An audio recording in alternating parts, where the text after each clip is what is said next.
বাংলাদেশে যদি সবচেয়ে বেশি গালি খায় থাকে সেটা আমি আস্তাদ আব্দুল্লাহ খাইছি। আপনি আমার কমেন্ট সেকশনে যান, সারাদিন ধুমায় গালাগালি করতে পারি।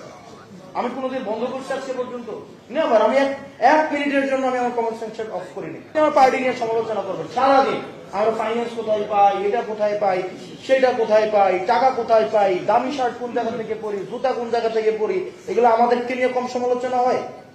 জুতা কোন জায়গায় পরি এটার আমাদের অ্যাকাউন্টেবিলিটি দিতে দিতে আমাদের বলেন। বাংলাদেশে যদি সবচেয়ে বেশি গালি খায় থাকে সেটা আমি আস্তাদ আব্দুল্লাহ খাইছি। আপনি আমার কমেন্ট সেকশনে যান, সারাদিন ধুমায় গালাগালি করতে পারি।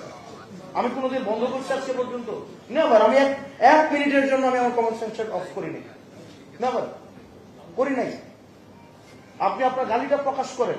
এই সহনশীলতা যদি আমাদের মধ্যে না থাকে, তাহলে আমরা যখন বলবো আমরা মত প্রকাশের স্বাধীনতা দিব, আমরা ক্ষমতায় আসলে আমরা এটা দিব, আমরা বুঝে যাই যে আপনারা কোন মত প্রকাশের স্বাধীনতা দিবেন। এটা কিন্তু আমার বোঝা হয়ে যায়। তো টলারেন্সটা আমরা এখন দেখাইতেছি যে আসলে আমাদের সময় আমরা বলতে পারবো কারো বিরুদ্ধে একটা মামলা দিছি, যে আমাকে গালাগালি করছে, যে একটা মামলা দিছে, কারো বাড়ি গিয়ে হয়েছে, হয় নাই। কিন্তু আমার সহকর্মী সাজ্জিদ সালাম হচ্ছে মানহানির মামলা খাইছে, নাসিরউদ্দিন পাটোয়ারি মানহানির মামলা খাইছে। আপনি যতক্ষণ পর্যন্ত আমি মুখ দিয়ে কথা বলবো, আপনার কোনো রাইট নেই আপনি আমাকে আইসা হচ্ছে বাধা দিবেন। আপনিও মুখ দিয়ে আমাকে বলবেন, আমিও মুখ দিয়ে আপনার সাথে কথা বলবো। ইংল্যান্ডে কি হয়েছে? ইংল্যান্ডে কোনো কিছু লেখা বলা কোনো কিছু সেন্সর ছিল না, শুধুমাত্র দুইটা জিনিস ছাড়া। একটা হচ্ছে ব্লাসফেমাস, আর একটা ছিল লাইবেলাস। যদি ধর্মীয় উস্কানির জন্য আপনি কোনো কথা বলতেন, ওইটা নিষিদ্ধ ছিল। এটা দরকার নাই, সমাজে অস্থিরতা তৈরি হবে।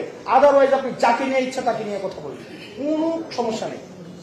এখন আমাদের সচেতন মনে আমাদের একটা জিনিস মাথায় রাখতে হবে, আমি এগুলো বলতাম না কথা, আমরা যেন আমার কাউকে কার্ড বানাই না ফেলি, কাউকে যেন সমালোচনা ঊর্ধ্বে না রাখি।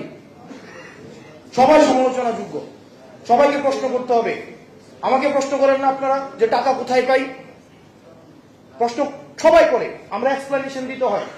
আপনাকে আপনার দলের প্রধানকে ওইটা জিজ্ঞাসা করার আপনার হিম্মত থাকতে হবে যে টাকা কোন জায়গা থেকে আসে। এখন আপনি আমার সময় হচ্ছে মানে খুশি, কিন্তু আপনার দলের নেতাকে প্রশ্ন করলে আপনি বিলা হয়ে যাবেন, এটা তো হইতে পারেন না।